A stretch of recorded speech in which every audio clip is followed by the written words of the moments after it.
Around the end of every regular season, everyone starts to make their predictions on what player will be the top pick, what team will win the lottery, the usual. And once the draft order is revealed, there is no end to the number of mock drafts you can find predicting which players will be drafted where. Now, most years there's a pretty clear choice at number 1. In recent years, the only scenario where that wasn't the case was probably 2018.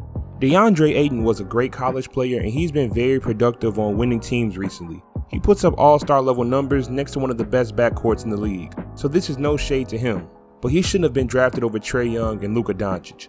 Let's just say that Phoenix had questions about Trae Young's size and defensive capabilities. That's fair, and to be honest, in his first few months in the league, Trae Young wasn't too good. He's turned it around now and has become one of the best players in the NBA, but there's no argument as to why Luka Doncic wasn't drafted by the Suns. There are certain individuals who make the argument that Luka couldn't play alongside Devin Booker because they are both players who are volume scorers and create off the dribble. But it seems that the Suns failed to realize that Luka was an elite playmaker in the EuroLeague at 18 years old. If a teenager can be the best player and one of the best playmakers in the second best basketball league in the world, then I think it's safe to assume that he'd be able to grow into an elite playmaker in the NBA as well.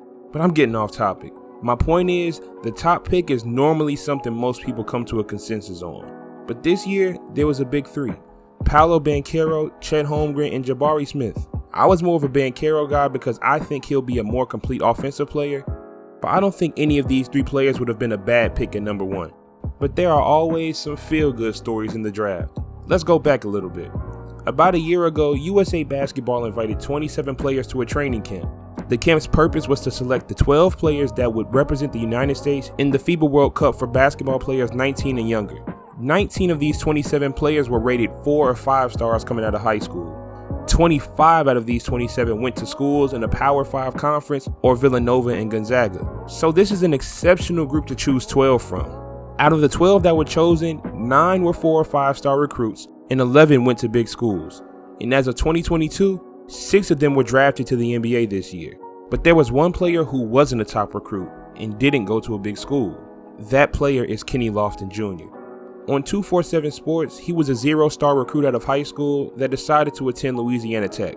Now, this school doesn't have a rich history of producing NBA talent. Only 7 players have ever made it to the NBA from that program, and only 2 of which are noteworthy. Karl Malone and Paul Millsap, both great players, but that doesn't negate that Louisiana Tech is not a school known for basketball. So the fact that KENNETH LOFTON Jr. made this USA team was special.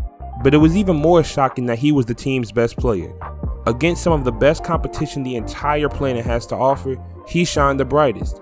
And this team had 3 players who were drafted in the top 10 in this year's NBA draft. So now that his name was bigger, people paid closer attention to what he would do in his sophomore season, and he didn't disappoint. Lofton averaged over 16 points, 10 rebounds, and nearly 3 assists on 54% shooting. He dominated his conference and even had some big performances against some Power 5 schools. Some called him the next Zion, and I think that's just lazy. He plays much slower than Zion, isn't as quick nor jumps like Zion, and he doesn't pass as well as Zion either. He does have a better stroke, and one thing the two have in common is that they are definitely heavier than what they've been listed at. But that makes what they do that much more impressive. As good as he was last season, he wasn't a shoo-in to get drafted. He played in a weaker conference and his weight was a big point of concern for NBA scouts. He was invited to the NBA Draft Combine where he had a solid showing. He showcased his shot-making ability and proved that he could still physically dominate players who attended big colleges. He also visibly shedded some weight and has now gotten down to 280 pounds.